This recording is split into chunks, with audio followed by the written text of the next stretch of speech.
we are going to take you through the process of being in business. What do we need to know before we start a business? Is it the hen that comes before the egg? Is it the egg that comes before, all those conversations? We're going to have them right here.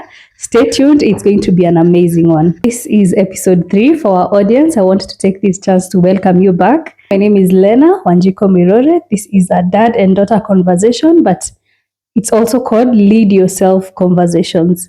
Okay, so today we're going to answer a few questions that most of us usually have in mind. As we move forward, you can ask questions in this episode that we're going to be able to answer in the next episode. Without further ado, let's go forward and talk about business. And Dr. Andrew is going to, of course, introduce himself and also answer one question. I want it to flow seamlessly. So the question that I would want him to answer is, what do we need to know before we start a business? Welcome, Dr. Andrew. Thank you, Rena, and thank you, our audience. This is, like Rena has said, this is our third episode. We'll be talking about business. And I want to start by saying business is a journey. Just like you plan for a journey, it's the same way that we plan for a business. And so we are going to take you through the process of being in business, remaining in business, and making it sustainable. So the first question or the first thing that I would want our audience to understand is when you think about business, it's not about money first. That's a very critical aspect of business. It's not about money first. It's about the idea.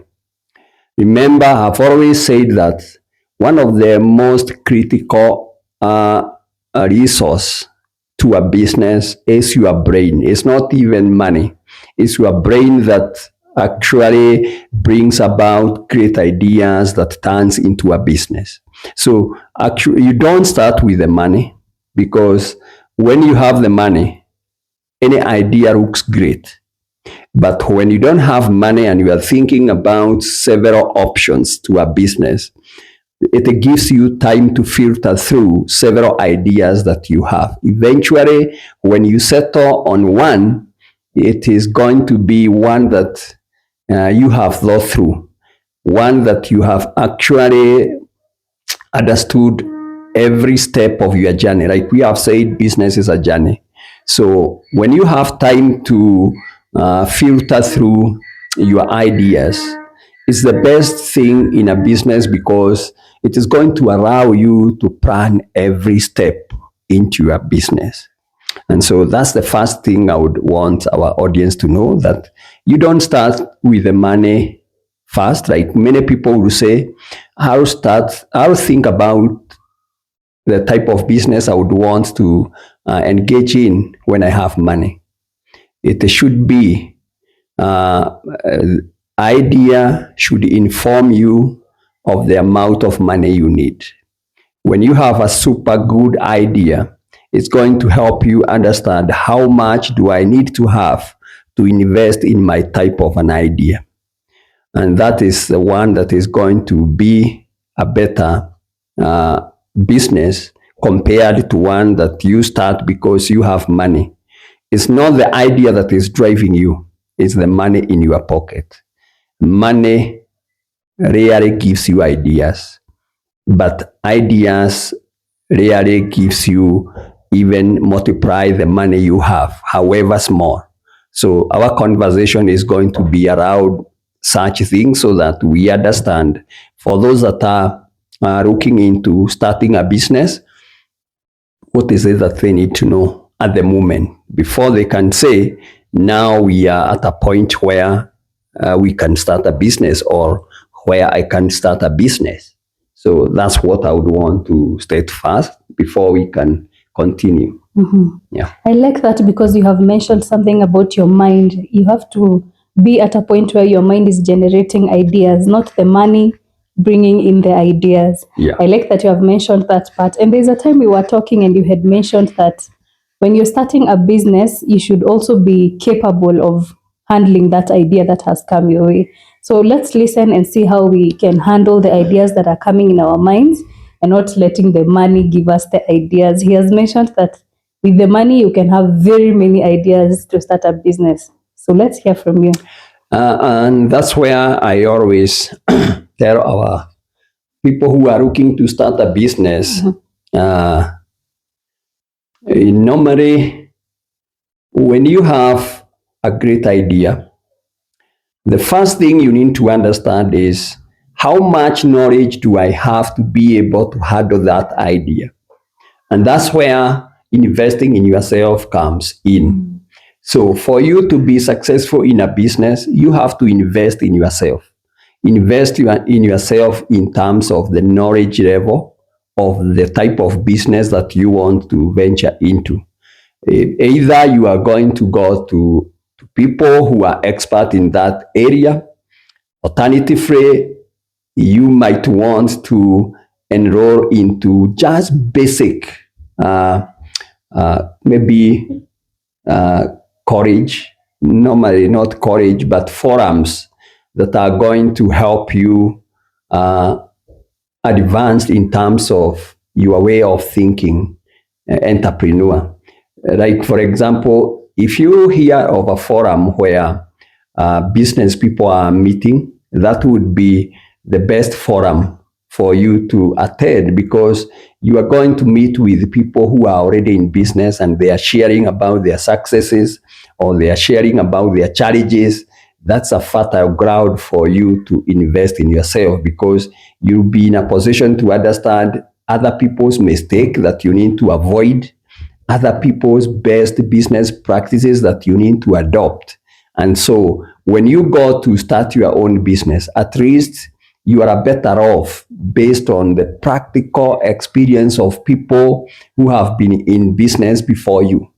So that's what I would want to say, that it's critical that we invest in ourselves. Remember, when you start a business, you become the pillar of your business. If the business grows and becomes too much for you, and you are the pillar, it's more likely going to crumble. You have to also make sure that you advance your knowledge level as your business advances. Otherwise, it will get to a point where it's too much for you. For example, if you start a business with a 1 million, unfortunately, your business is doing too well, but you don't even bother to understand what it takes to manage a 5 million business, and your business is approaching a 5 million, you started with 1 million. It will get to a point where challenges of maybe challenges of managing a business of that magnitude might be too much for you if you are not very intentional in terms of investing in yourself, in terms of knowledge level. So that you can imagine 1 million, you can have like 2 employees, 3 employees. But by the time you are hitting like 5 million, maybe you have like 20 or so employees. Are you in a position to manage the 20 employees? Are you in a position to even manage a 5 million business? That's why it's very critical for us to even continuously and intentionally invest in ourselves so that we grow together with our business. The business should be catching up with our knowledge level, not you trying to catch up with your business. If you are trying to catch up with your business because the business is growing too much beyond your capacity, the most likely scenario is that your business is going either to stall or fall because the pillar on which your business stands is too weak to support it. Okay. You can hear, I think we need a notebook for this episode. If you don't have a notebook, I highly advise that you get one. I like the part where you've mentioned that when the business grows beyond you, it is going to expose your weaknesses. So that brings us back to the point where you need to lead yourself first before you're even able to lead a business that is going to be successful. I think we need to hear more about this kind of conversation so that we can know that as much as we want to pray for God to bless us for our businesses to grow, are we also packaging ourselves to be able to handle the blessings that are coming? I really like that part. I'm also going to be bringing a notebook to these episodes. I like the points that you're dropping. They're very good. So as we move on to business, let's say I have already started the business. I have packaged myself. You've mentioned the part where if I have an idea, I get myself into, I share my idea with people who are already in business, someone who has already gone down that road. So how important is it for us to be able to maybe have mentors, or how do we pick mentors? How do we even get to know this is the right person to speak to? How do we go about that? Thank you so much. And before even we go to that, I would want to talk a little bit about what business is all about. Business is identifying a gap or identifying an opportunity. Most of the time, you find people thinking that business is about what other people are doing. You are not looking into what gap exists that I need to fix. When you don't look at business from that perspective and you start a business that is already the business that is already in place, you are not starting a business, but you are putting yourself in a competition that might even destroy the ritual that you have. So for a business person, the best thing you need to know is to identify a gap. What gap exists in terms of product or services in a particular area that I want to focus on, so that when you go in, you are not just bringing in a product or a service that already exists. You are bringing in either a new idea in terms of a business or a services that people now are going to enjoy. There are a couple of examples around that. And that's why I like talking about how we started our enterprise, Diving M's Hotel. We actually looked at the gap. What is it in our locality? What is it in our community that did not exist, that people are going outside our community to get services for? And so it was very easy because we came in, brought in a new concept about a business that did not exist, but people really wanted that service in the community. They were paying too much to go out of the community to access it. So if you're thinking about a business, the first thing you need to identify is what gap exists in that particular place that I want to go and invest. Most of the business are locational specific. There are businesses that are good in one particular location, but not good when you get them to another particular. For example, if you are thinking of pork processing business, of course, you cannot do that in a Muslim community. It might be a very good business, but you have to be locational specific, because if it doesn't augur well with the beliefs of that particular community, then you are not going to put yourself into business, because nobody is going to want to associate with your type of a product. So identify a gap in terms of service or a product that is relevant to the needs of the people in that particular locality. The other thing that you need to understand in business, many people starting a business make a big mistake, because they always think, if I want to understand the best business I can start, the best person to advise me is my friend. That's a bad one. Your friend is your friend in terms of other things, but if he doesn't have, or if you have never seen your friend operate a business and succeed, then you are going to the wrong person for a business advice. For you to succeed in a business, you need to look for somebody who has in business, who is operating a business that you can admire, a business that is thriving, so that you can borrow ideas. You can go to that person and ask, I want to start a business.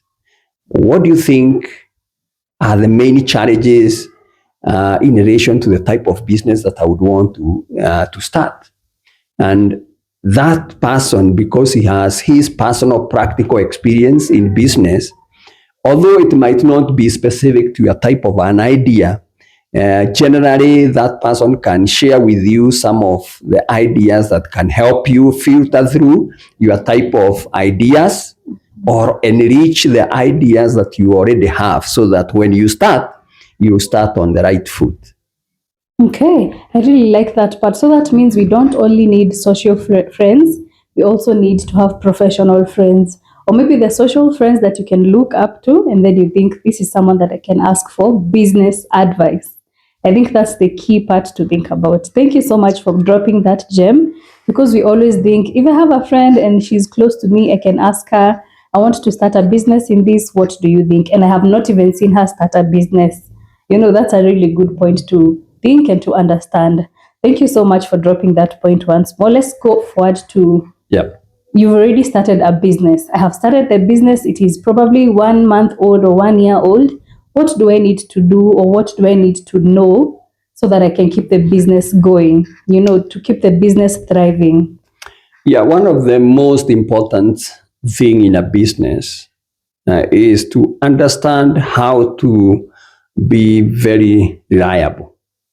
Your type of business might be very good, but you are not reliable. Maybe today you are open, tomorrow you are not open.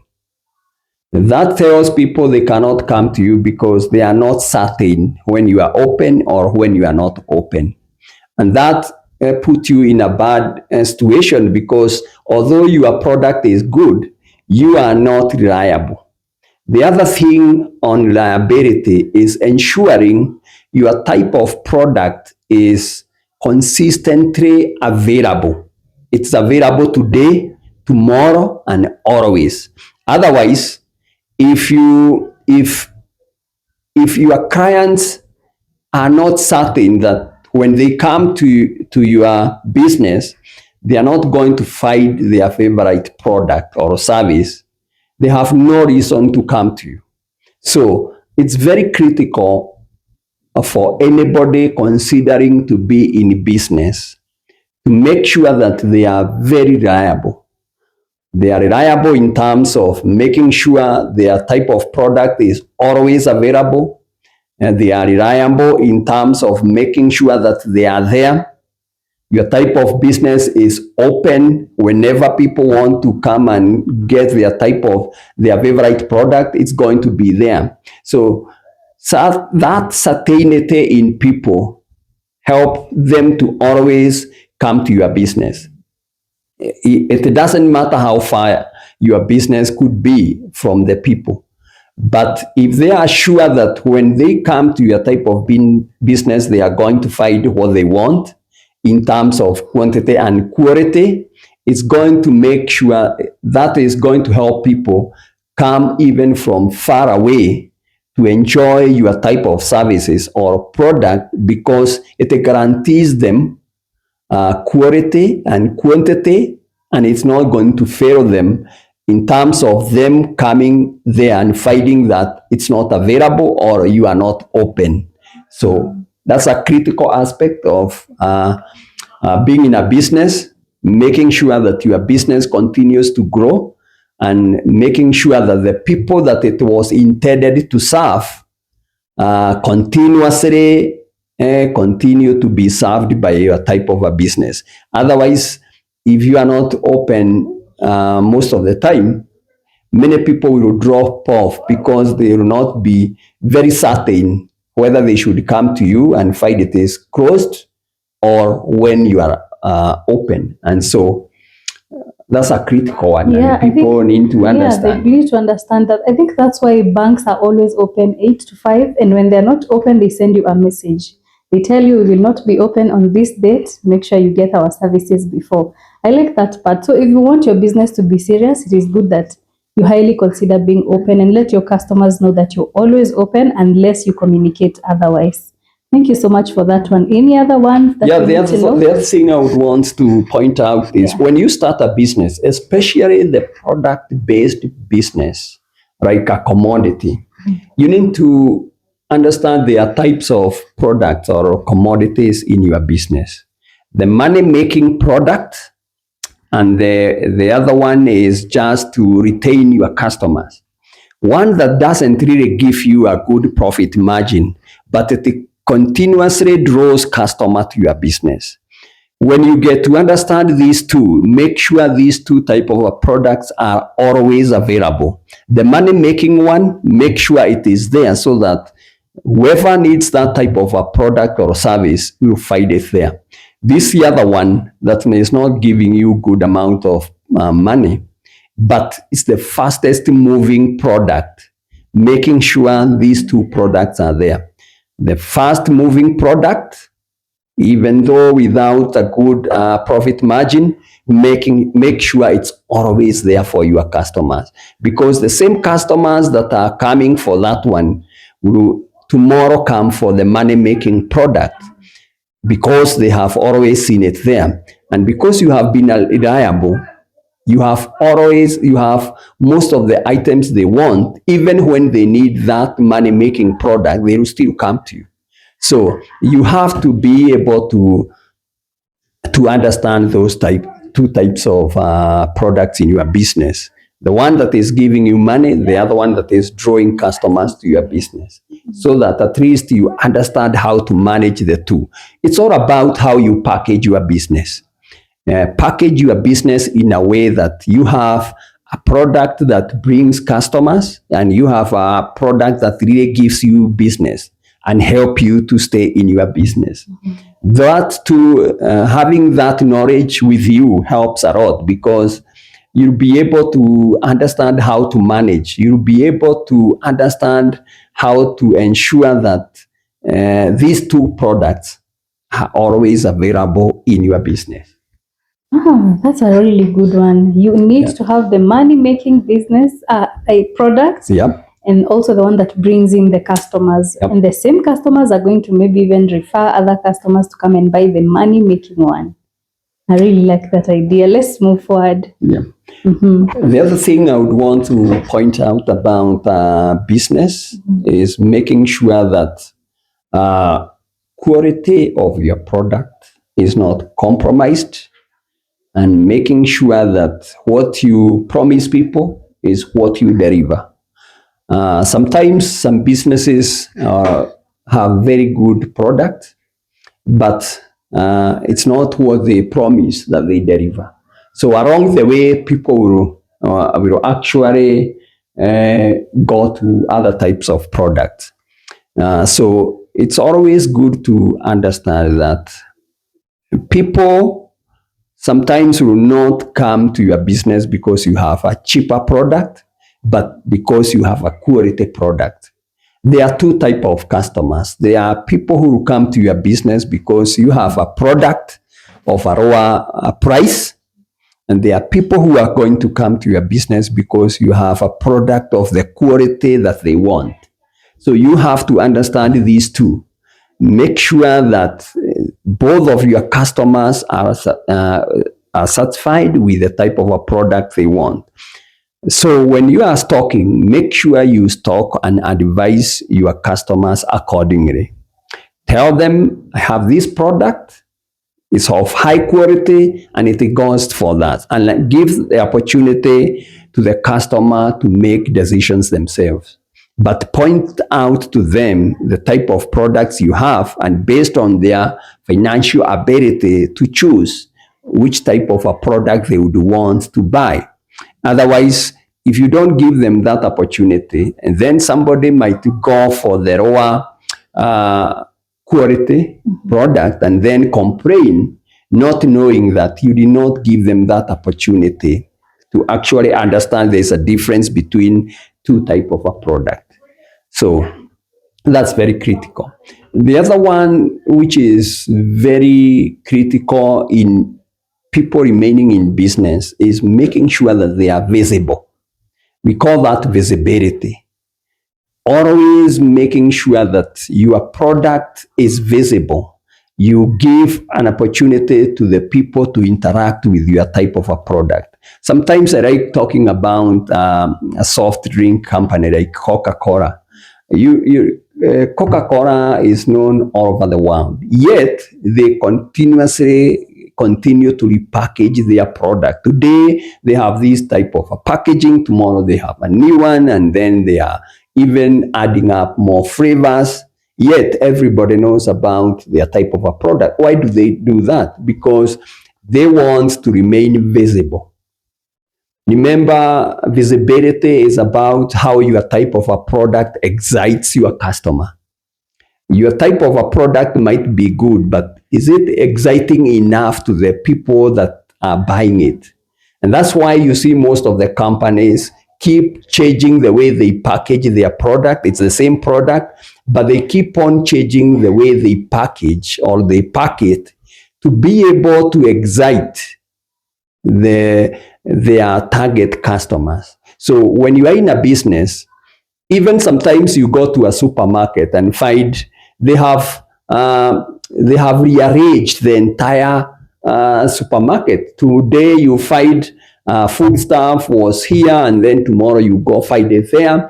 They are trying to make their business look exciting because you see like it's a brand new business you are going into. Not that they have changed anything, but they have just rearranged.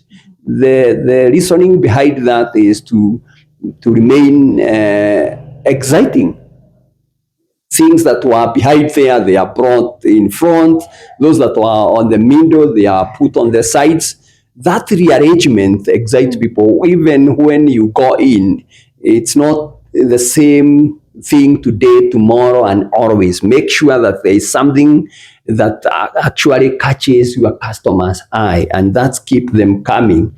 That excitement draws people back. So make sure the way you package your product is quite exciting. It's not that your product is not good enough, but if you give it a new packaging outlook, it becomes more exciting. Like, for example, something like a soft drink. It might not change, but you change the container in which you put that product. It becomes exciting. The product is the same, but you have repackaged it in a manner that it looks more exciting. Everybody wants to interact with your type of a product because it's not only quality, but it's exciting. Oh, yeah. Okay. That brings me back to, I remember there's one time we used to have DSTV in the house. Yeah. And we were subscribed to DSTV. Then DSTV used to always have like advertisements of why you should subscribe to DSTV. And I used to wonder, I have already subscribed to DSTV. Like, why do we still have to watch DSTV advertising to its customers already? No, it makes sense. It makes sense. You need to keep your customers excited. They used to show all these other places where you can watch movies, how you can upgrade your package. You want to watch football. No, it makes so much sense. If you have a new product that you have introduced, you let your customers know now that we have a new product in the market. You can go for it. This is how much it costs, so that it helps people to plan well. When you make people aware of the new product in your business or in the market, it helps them to prepare well in advance before they can come for your type of a product. You don't surprise people with the prices or a product. Tell them in advance, so that if they are considering to buy or to interact with your type of a product, at least they will plan well in advance before they can now come for your type of a product. Yes. And that's why you see a lot of businesses doing marketing and advertisement, because they want to make you aware of a product that is now available. It goes for this, and this is how. This is why it is better than what you have. It is actually helping you to plan well in advance. If you are going to save to afford it, then they are making you aware of it is there, and this is how much it's going to cost. I like that part. No, it totally makes sense why that had to happen. Because for sure, I used to always think next time I will get the one that I can watch more cartoons, more movies, more football packages. I like that part. The gems on why and how you can remain in business are still going on. Let's keep listening to what else you need to know to keep your business thriving, especially in hard times. The hard times are usually the ones that bring most businesses down.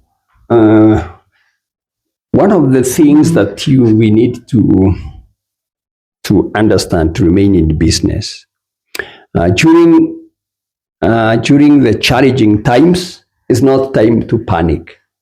It's time to think, how do I package or repackage my type of a product or a service to continue exciting and satisfying my customers? Most of the time you find that when there are challenges, some people will close down. You'll find at the same time there are people who are expanding their businesses, and then you wonder, some are closing, some are expanding. What's the secret behind that? The secret behind that is you being unique. When you package yourself as a business person and you package your type of a product to be unique, it's going to even survive the challenging times. So ensure that always when you think about a business, it's a business that is unique. It's not something that you are bringing in that already exists. Bringing a new concept in terms of the way you do your business, so that even during the challenging times, people will continue to come for your type of businesses. You look at during the COVID, most of the businesses closed down. Yet at the same time, there are people who are busy mobilizing resources to start a business, even in hotel industry.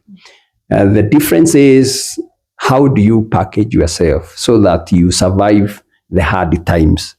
Being unique in the way you do your business, being unique in the way you serve your customer, it's always very helpful.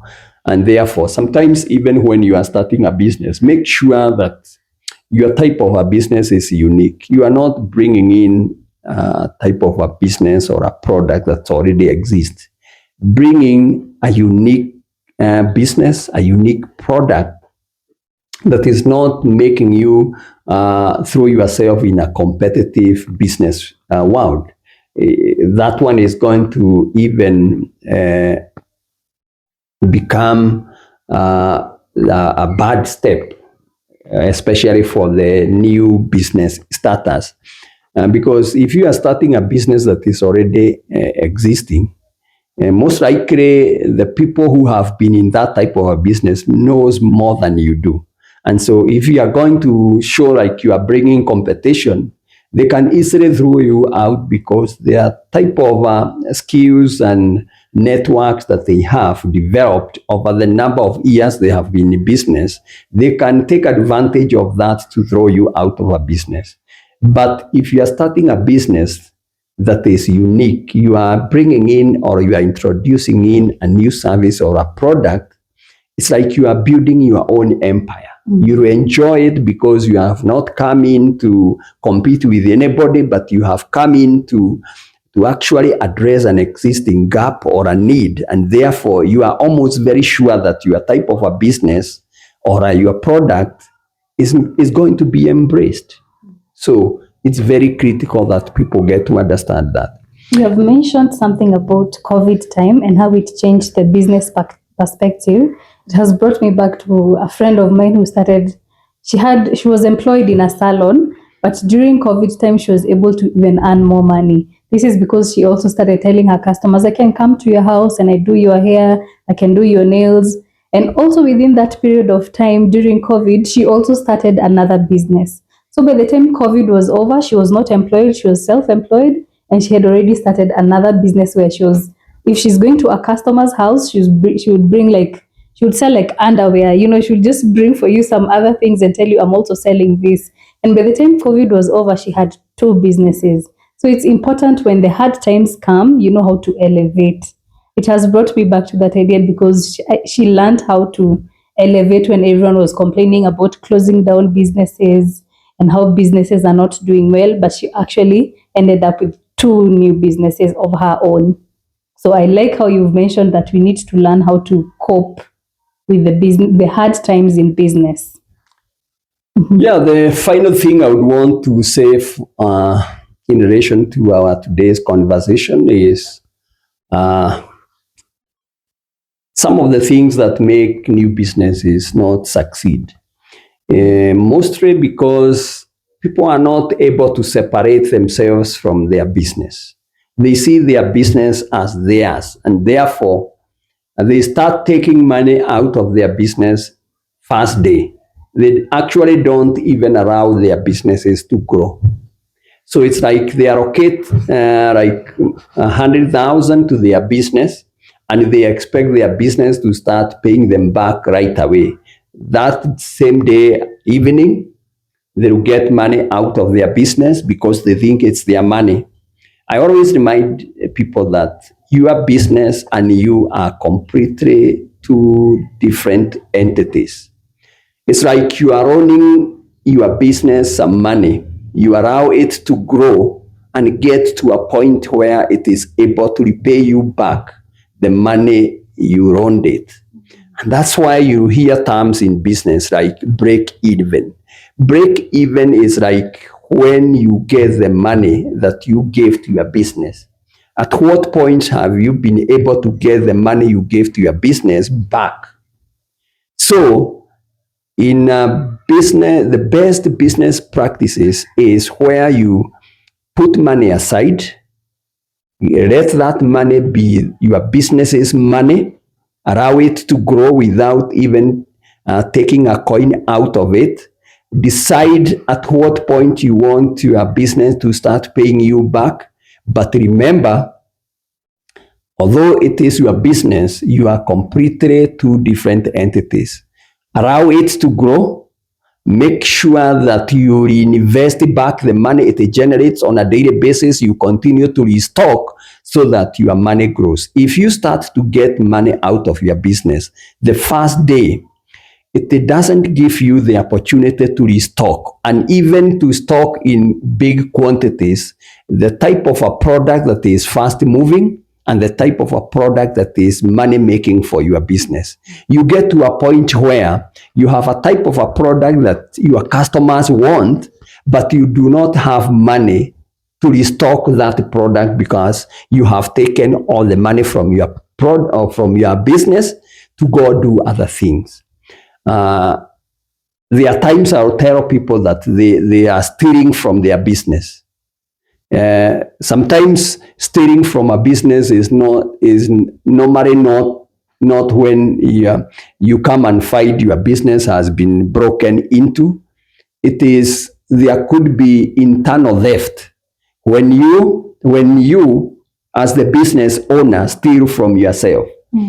Allow your business to grow. Separate yourself completely from your business and give it an opportunity to grow so that it gets to a point where it is able to pay you back the money you invested. And that's part of why most of the businesses don't survive beyond the first year, because you allocate money to your business and you start getting that money right away, same evening, thinking because it is your money, you have a right to take it away from that business. That is like stealing from your business. Allocate money and make sure you don't allocate 100% of the money that you have. For example, if you have 200,000 shillings, don't start a 200,000 shillings business. Make sure that you leave some money for your type of needs and allocate money that is going to allow your business to grow. So leave like a 50,000 for yourself, so that when you have needs that you need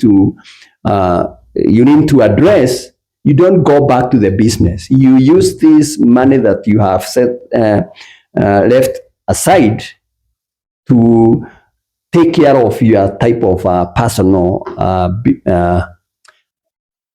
needs.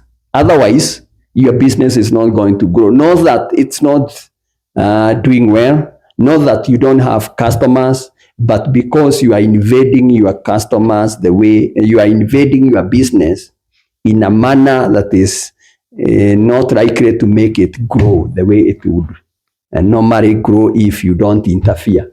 So personal interference in businesses is one of the major causes of why most of the new businesses don't thrive beyond the first year of starting. So do you think it's right for someone to get a loan to start a business? Two things here, yes and no. You can get a loan to start a business only when you have another source that is going to help you repay the loan. But if you are taking a loan without any other source, expecting your business to repay the loan, you have started in the wrong footing. One, you are not guaranteed that your type of a business is going to generate enough to take care of your needs and to repay the loan. And that's why I'm saying make sure you leave some money outside the business so that if, for example, the first or the second year, the business is not doing well, you don't invade the money, the business money, you can take this money that you have left aside to repay the loan. But the best practices in business is where you don't first borrow the loan. I do not advocate for people to borrow loans to start a business. I would advocate, and normally the best business practices is where you borrow money to expand your business. Your business has gotten to a point where it is showing you signs of thriving beyond the financial capacity, beyond your financial capacity. At that point, it would be very right for you now to look for external resources to give a boost to your business, because already you are certain your business is doing well. Your type of service, your type of product are good. People are coming for them. Now what you don't have is enough resources to be able to restock the type of product or the type of services your customers want. At that point, you can consider a loan. But to think of taking a loan to start a business, sometimes it's not advisable unless it's something that you can go buy, come and sell. That one, yes. Or you have another source that is generating good amount of money such that even if your business doesn't generate enough during the first few months of the start, at least you know there is money. And then it's not going to make the bankers and the owners coming for you. That is really, really good. Something to actually think about. We're going to pin most of these conversations. We're going to cut it into smaller conversations so that it can reach to as many people as possible. Thank you so much for watching throughout this episode. I don't know if you have something else to add to this episode. I just want to say, never be a coward of your dream in business. If you have a business dream, don't be a coward of your dream. Invest with the right knowledge, with the right information about your business, and go for it. Otherwise, many people don't venture into businesses. Not that the business idea is not good, but because people are cowards of their own dreams. Don't be a coward of your dream, pursue it.